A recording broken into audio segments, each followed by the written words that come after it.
Welcome to the second day of Current Affairs series. We will first cover the international material for Thursday, July 6th, 2017. In today's edition, we'll get to know about Venezuela crisis. So right now there is an anti-government protest going on in Venezuela, and many people have been killed in the protest since April 2017. Now Venezuela is here. It's a country in South America. The crisis in Venezuela is as bad as a country who is right now at war.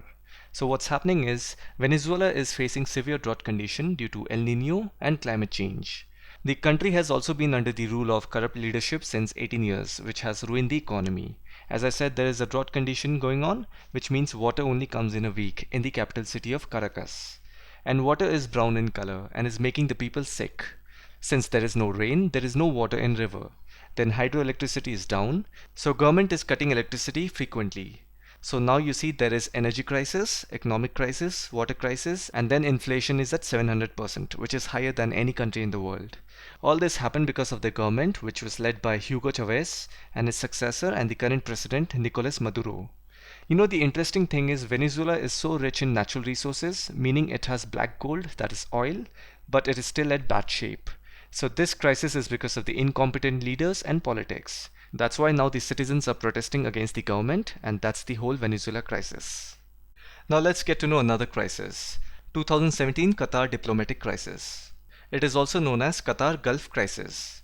Now several Arab countries like Saudi Arabia, UAE, Bahrain and Egypt, they have cut diplomatic relations with Qatar, meaning they have called back their ambassadors and imposed trade and travel bans. So let's look at where is Qatar. Qatar is this tiny little landmass in the Persian Gulf in between UAE and Bahrain. Now Qatar is a close ally of United States. It has the largest American military base in the Middle East. The countries withdrawing diplomatic relations accuse Qatar for supporting terrorism. In return, Qatar is saying it is not supporting terrorism, it is just helping United States fight against ISIS. Now there is another group called Egypt Muslim Brotherhood. It's a Sunni Islamist organization, and the US under Trump administration recently has designated this organization as an international terrorist group. And Qatar fully supports and aligns itself with this organization. And if you see these terrorist groups like ISIS, Al-Qaeda, Taliban, all are Sunni Islamist organization.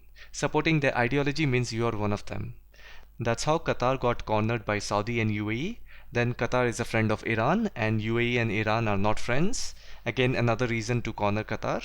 One more reason is that Al Jazeera News, which is based in Qatar, it published a news on Israel and UAE's connection in working against Iran, because Iran supports Palestine, who are being attacked by Israel, and UAE doesn't like Iran. This Arab politics is crazy. Then Al Jazeera was shut down. UAE and Saudi Arabia are two big Arab giants, so they cornered Qatar and decided to cut all diplomatic ties.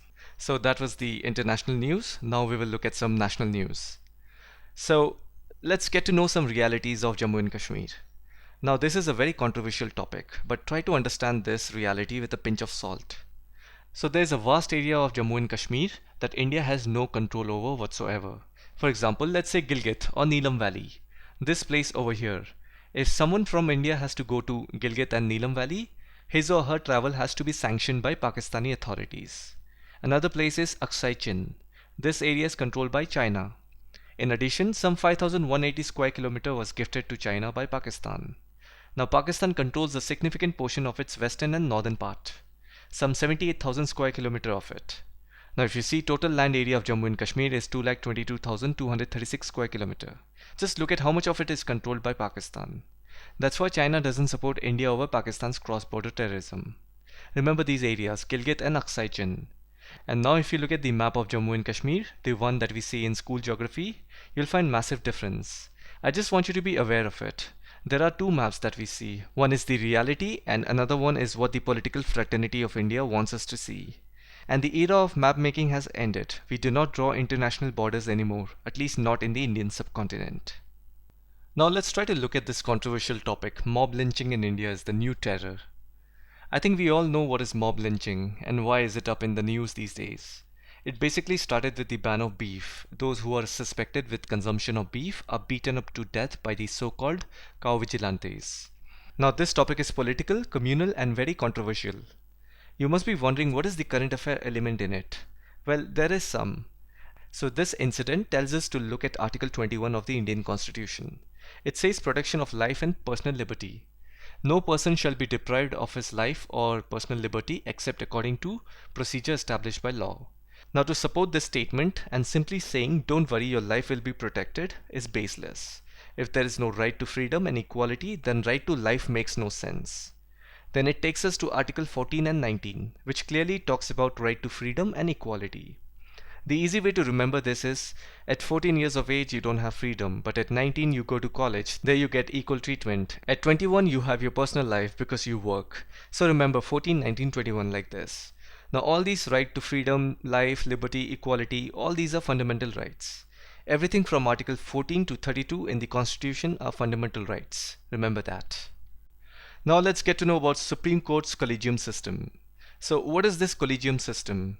It's an age-old practice where the Chief Justice of India and a forum of 4 senior most judges of the Supreme Court recommends the appointment and transfer of judges. But then this system has no place in the Indian Constitution. Basically, you can say that they are taking matters in their own hand and they are taking care of the business on their own. Now this is a big problem. The reason why this system was criticized is because judiciary is the ultimate custodian of the Constitution of India, meaning at a moment of great crisis, it's the judiciary that is going to help the nation and its citizen with complete fairness. Now there is this person called Justice C.S. Karnan, who was the Chief Justice of Calcutta High Court.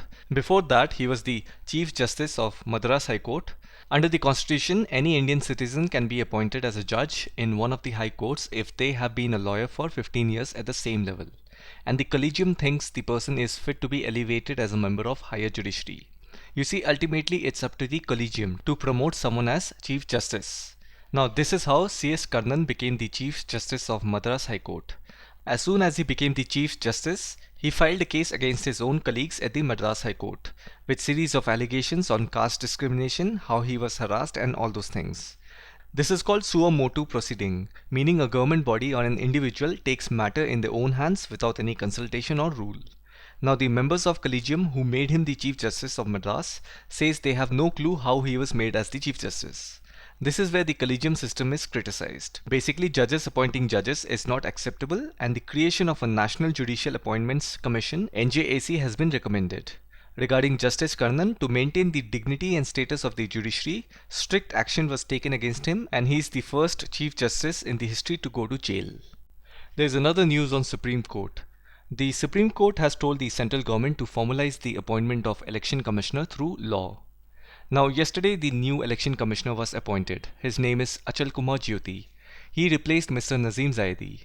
Now this new election commissioner is an ex-IAS officer from Gujarat cadre. So you could say maybe Modi picked him based on his inclination towards the ruling party. So to avoid this kind of thinking and suspicion, Supreme Court said, look, make it a law which makes the selection process transparent. As it is, there is a provision for that in the Constitution. Now right now if you see, the election commissioner is chosen solely by the Prime Minister and his cabinet. And then the appointment is sent to the President. And we know President rarely says no. So you see, it isn't completely transparent. And now the dilemma is that Supreme Court cannot make a law. Law is made by the Parliament and the Council of Ministers. Supreme Court only advises and reviews. But then Supreme Court has made an amazing case saying if the selection of an election commissioner is pre-decided, then there is an ample room for the ruling party to choose someone whose loyalty is towards them. And you see, it violates Article 14. Election commissioner will not have the freedom to perform his duties without pressure, which is to conduct free and fair polls in a democracy. Assam flood situation worsens, over 4 lakh people affected. Now Assam is here, right under Bhutan and above Meghalaya. It shares its border with northern West Bengal near Siliguri and Darjeeling. There is also Malda Fault, which is a depression, a lowland. Why Assam is flooding? Think. Because of southwest monsoon. Now southwest monsoon travels diagonally across the Indian subcontinent from Kerala to northeastern states of Meghalaya, Assam and Arunachal Pradesh. Over 800 villages across the state are affected. The worst affected is Karimganj. Here is Karimganj. Here over 1.59 lakh people have been affected by the flood, followed by Lakhimpur. Here is Lakhimpur. Here more than 81,000 people have suffered. So remember, it's because of southwest monsoon. Let's go to the next one. Prime Minister Modi said people of Indian origin in Israel to get OCI card. Now OCI stands for Overseas Citizenship of India. It is a scheme that was introduced in response to demands for dual citizenship by the Indian diaspora, particularly in developed countries. It was introduced by the Citizenship Amendment Act 2005. So read that once. It basically talks about what is the eligibility requirement for registration of overseas citizens of India. This Citizenship Act of 1955 is enacted by Article 5 to 11, that is Part 2 of the Indian Constitution, which talks about citizenship. The Citizenship Act 1955 has been amended 5 times. So here are the number of times it has been amended. So with this we are done with national news. Now let's see some agriculture news. National Agricultural Markets e-names and Soil Health Card is a success. The Government of India loves acronyms. Do remember e-name stands for National Agriculture Markets. It came in 2016. So this is a scheme that provides an online portal. The letter E in the beginning says electronic. So this is a scheme that provides an online portal to the farmers for electronic trading and provides a transparent market enabling price discovery and competition. So the main objective of this scheme is to give farmers access to prices of different mandis. I hope you know what is mandis. It's a central place where all the vegetable comes, and to also provide facility to sell their products in a transparent manner to those who offer the best price. So this was your e-name. Now you know what are soil health cards. So it's a scheme to promote the use of fertilizers based on analysis of soil health and enable farmers to get maximum yields at lower cost with minimum damage to the ecosystem. It came in 2015. Both these schemes are doing really good right now. So both these schemes come under APMC Act 2017. It was just launched in April 2017.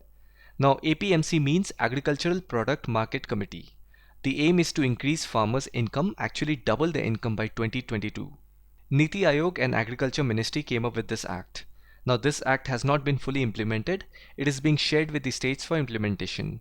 The whole idea behind this step is to provide farmers ease of doing business. So have a look at this APMC Act of 2017 and just briefly go through it. So that's all I have in agriculture news for today. Now we will see some environment related news. Brahmaputra river ecosystem is facing problems. We know that Brahmaputra is the mightiest river in the Indian subcontinent. In the upper Assam, the river's width is roughly around 10 kilometers. Now Brahmaputra originates from northern Himalaya near Angsi Glacier from the valley of Tibet. Then it travels all the way in China and comes into India through Arunachal Pradesh. In China it is known as River Sangpo, and when it enters India it's known as Brahmaputra. Recently the Dola Sadia bridge was inaugurated, which is 9.15 km long bridge which connects Dhola in Assam to Sadia in Arunachal Pradesh. Meanwhile, China is building a series of 4 dams on Sangpo River in Tibet. So all these construction are detrimental to the ecosystem of that region. If you know, Brahmaputra moves into Bangladesh near Dhubri, Assam. India is also planning just the same kind of projects on its stretch of Brahmaputra as China is doing upstream. All these activities are going to impact the Brahmaputra river ecosystem. So have a look at the location of these 4 dams that the Chinese are building on the river Sangpo. So these were the important current affair materials that I found in the news of Wednesday, July 6, 2017. Let me know your thoughts about this second episode. Thanks for watching and I'll see you tomorrow.